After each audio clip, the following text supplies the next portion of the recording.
महाराष्ट्र में 18 सीटों पर लड़ सकती है कांग्रेस। उद्धव ठाकरे और शरद पवार गुट को मिलेंगी कितनी सीटें, देखें लिस्ट। महाराष्ट्र में लोकसभा चुनाव को लेकर सीट बंटवारे पर तस्वीर साफ होने के बाद अब किस सीट पर कौन लड़ेगा, इसे लेकर एक लिस्ट सामने आई है।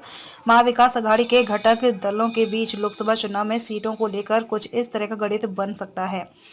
कौन कहां से लड़ेगा चुनाव? शिवसेना, एनसीपी, शरद पवार गुट और कांग्रेस 20-18-10 के फॉर्मूले पर चुनाव लड़ सकती है। शिवसेना 20, 2 या 3 सीट सहयोगी दलों को देने की तैयारी, कांग्रेस को 18 सीट मिल सकती हैं। शरद पवार गुट को 10 सीटें दी जा सकती हैं।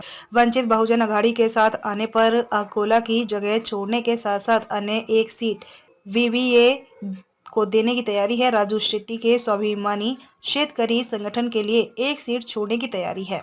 उद्धव अपने कोटे से 3 सीट देने को तैयार है। मुंबई उद्धव ठाकरे गुट की ओर से 4 सीटों पर लड़ने की तैयारी है।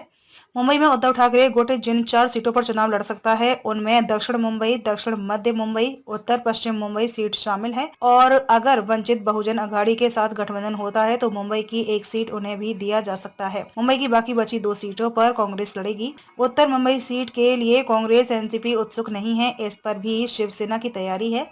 कोल्हापुर अभी शिवसेना यूबीटी के पास है, लेकिन छत्रपति शाहू महाराज के लिए कांग्रेस की सीट चाहिए।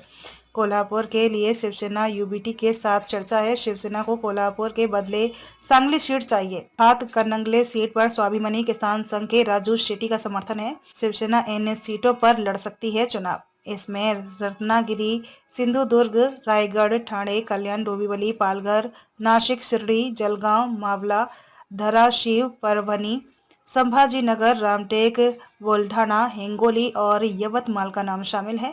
कांग्रेस नागपुर, भंडारा, गोंदिया, चंद्रपुर, गढ़चिरौली, अमरावती और अकोला वीवीए के लिए छोड़ने के लिए तैयार। लातूर, नांदेड़, जालना, धुले, नंदुरबार, पुणे, सोलापुर, सांगली और भिवंडी। इस बीच बालिया मामा की उम्मीदवारी की भी चर्चा है।